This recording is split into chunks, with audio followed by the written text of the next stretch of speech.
Magandang araw sa inyong lahat. Welcome back na naman dito sa aking channel. Panibagong araw, panibagong video na naman tayo ngayon na ibabahagi ko sa inyo. Ito ay simpleng gabay at simpleng pamamaraan.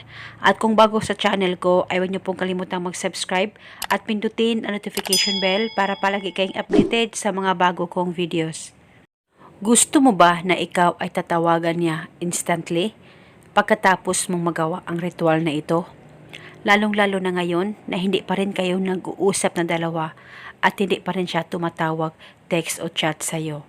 Kaya gawin mo itong ritual na ituturo ko sa inyo ngayon. Dapat 100% kang naniniwala sa mga ganitong pamamaraan. At dapat hindi ka nagdududa o nagdadalawang isip na gawin ito. Ang gagawin mo lamang, kumuha ka ng papel at panulat at isulat mo ito sa papel. Pangalan at apelyido, call and text me now. Isang beses mo lamang isulat sa ibabaw, pangalan at apelyido niya at sa ibaba, call and text me now. Yan lamang po ang isusulat mo sa papel. At pagkatapos mo nang masulat ito, hawakan mo muna ito saglit, ilapit ang papel sa bunganga mo at ibulong mo ang spell na ito. Ngayon mismo, ako ay tatawagan mo. Ibulong mo lamang ito kahit 3 beses. At pagkatapos, ilagay mo na itong papel sa likod ng case ng cellphone mo. Iipit mo lang ito sa likod ng case ng cellphone mo. At paniguradong ngayon mismo tatawag siya sa'yo. Basta magtiwala ka lang.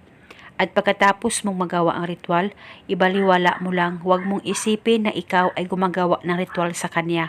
Nang sa ganun, ikaw ay masusurpresa na lang sa maging resulta nito. Basta magtiwala ka lang.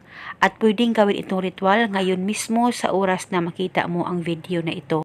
At iipit o ilagay mo lamang ang papel dyan sa cellphone mo kahit mga ilang araw, basta ilagay mo lang dyan. At wala na po kayong kailangan pang ibulong na spell. At paniguradong siya ay tatawag sa iyo instantly. At kung gusto mo nang kunin ang papel sa likod ng case ng cellphone mo, ay sunugin mo lamang ito. At ito muna sa ngayon. Maraming salamat po sa panonood. May God bless us all.